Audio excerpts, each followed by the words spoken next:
All right.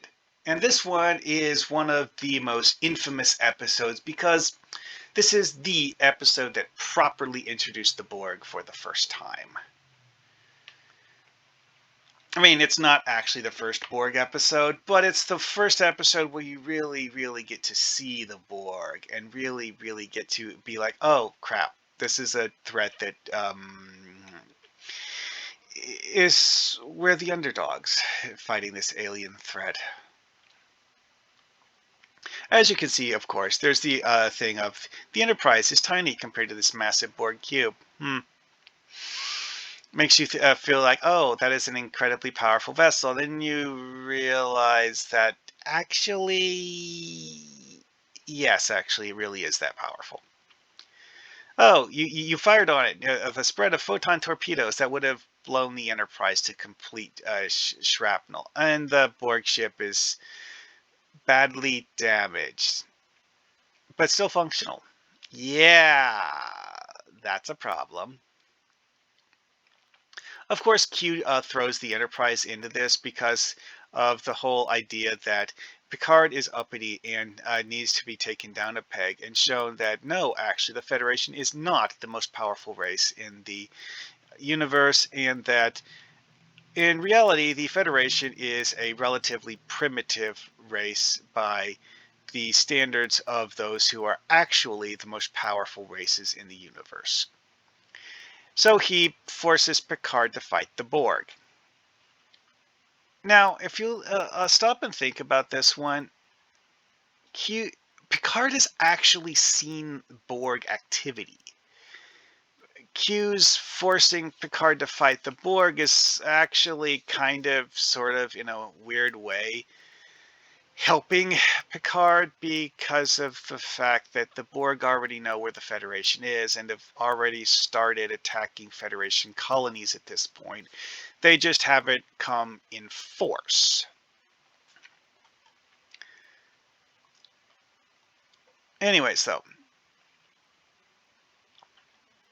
Oh yeah, also it's an episode with Sonia Gomez in it.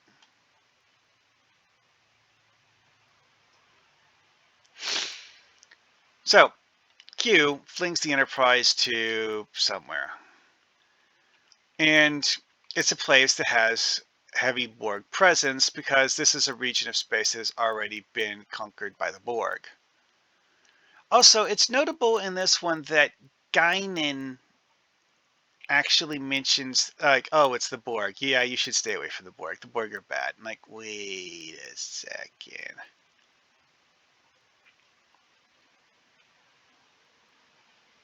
And another thing with this one is that this is an episode that really delves into the whole AI thing and having AIs take over your life. It's like, which is something that people in the current year are dealing with, because one of the things that they worked out here is that Federation technology was actually stated to have an AI as part of replicator technology because, you know, a replicator pattern doesn't actually store the precise location of every single atom in the entire item. No. A replicator pattern is something that the AI can use in order to create the item. Because replicated items aren't necessarily exactly identical. Two pieces of replicated fruit are supposed to look like two pieces of fruit, not the same piece of fruit twice. Which,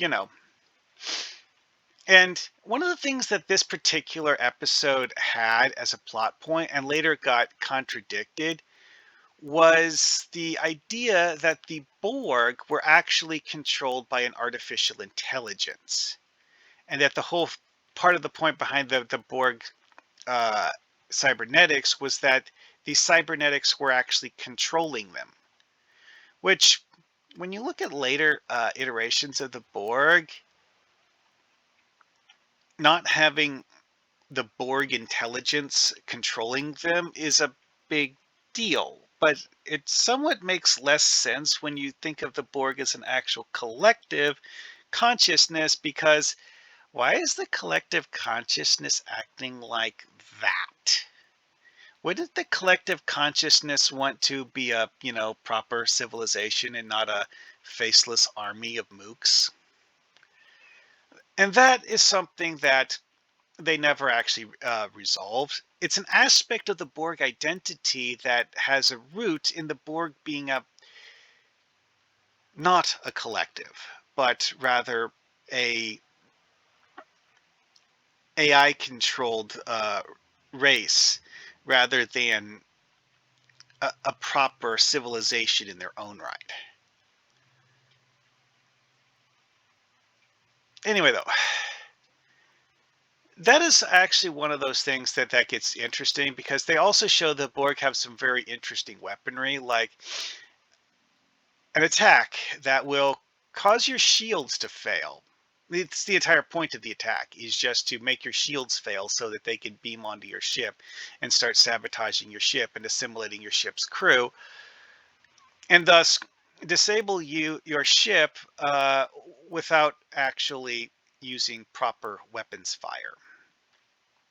Which, to be fair, when you have a ship the size of a Borg cube, you can send 100 of your crew as a boarding party to the much smaller ship you're fighting.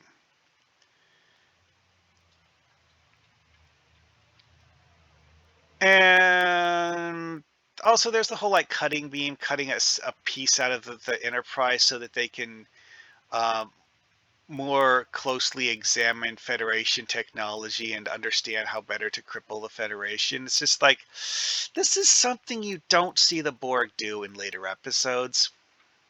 Now, Borg using tractor beams is something you do see a lot. But the Borg in later episodes are actually far less scary than in this episode, because a lot of the things that make them scary in this episode just get ignored in later ones.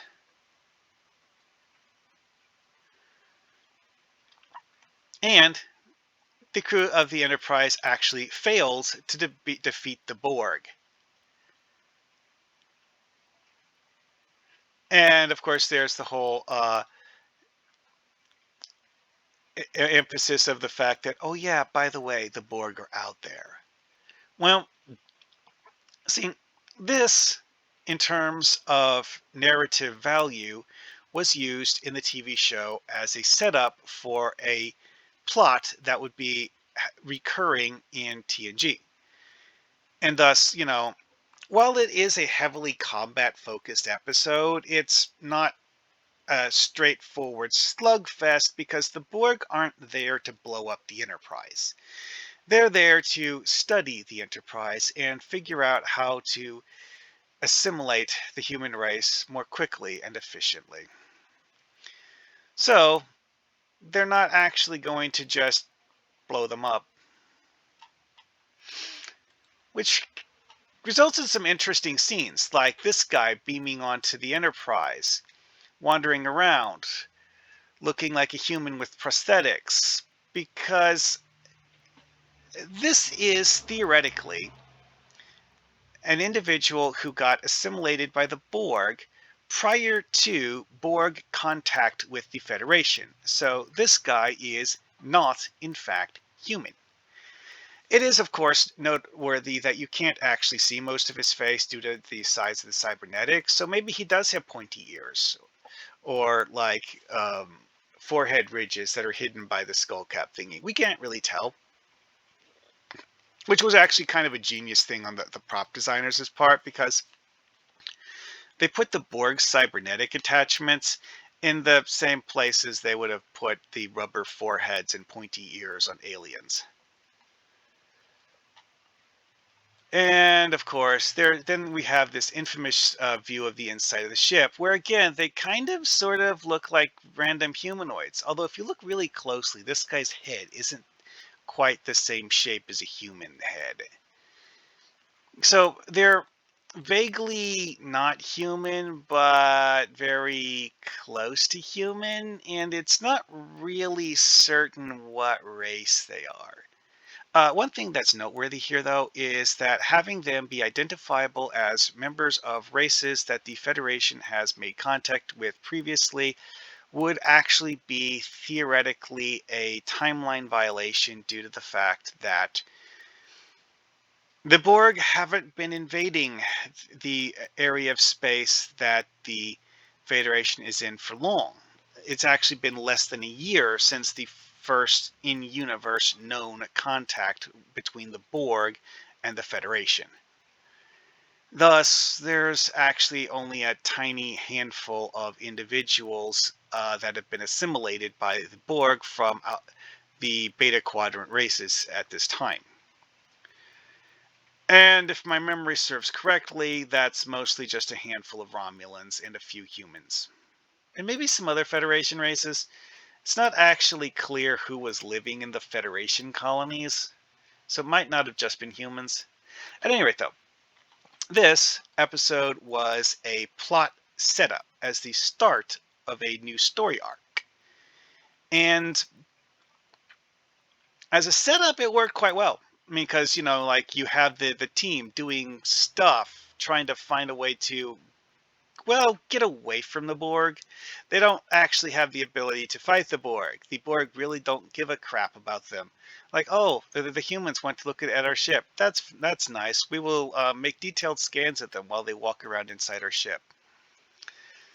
Yes. Actually, that is an interesting point, because the Borgs have those, like, scanning beam things as cybernetics, and you do actually see the scanning beams hit the members of the away team that are walking around inside the Borg ship rather often.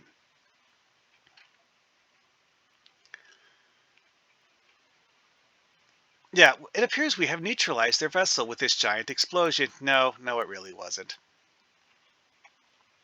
Anyways, though. So yeah, what you would get out of this, like,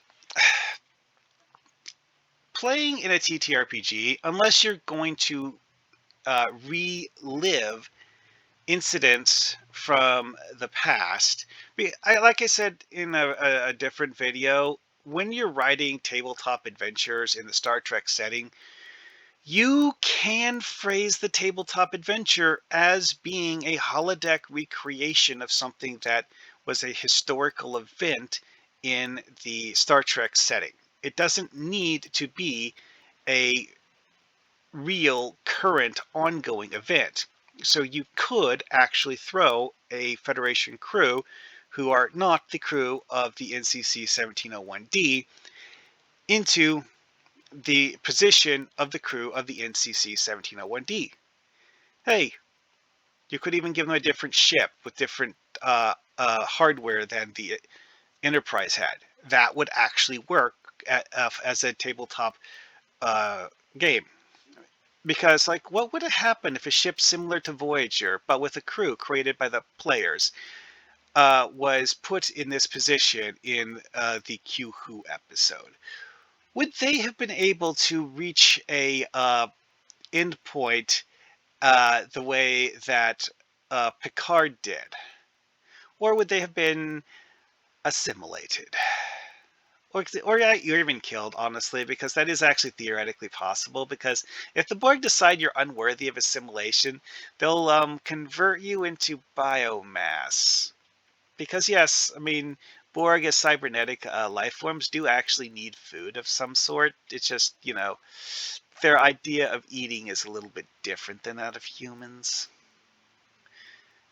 Anyway, though, that's enough of that. I talked quite a long time on this one because this is an episode where a whole lot of stuff happened. And it's not just talking about things, but it's lore dumping a new alien race that has never been seen on screen before. And that aspect of things is something that if you were to do a first contact situation in a TTRPG, you would need to do something akin to lore dumping the new alien race because of the fact that the players in your episode have not seen that race before.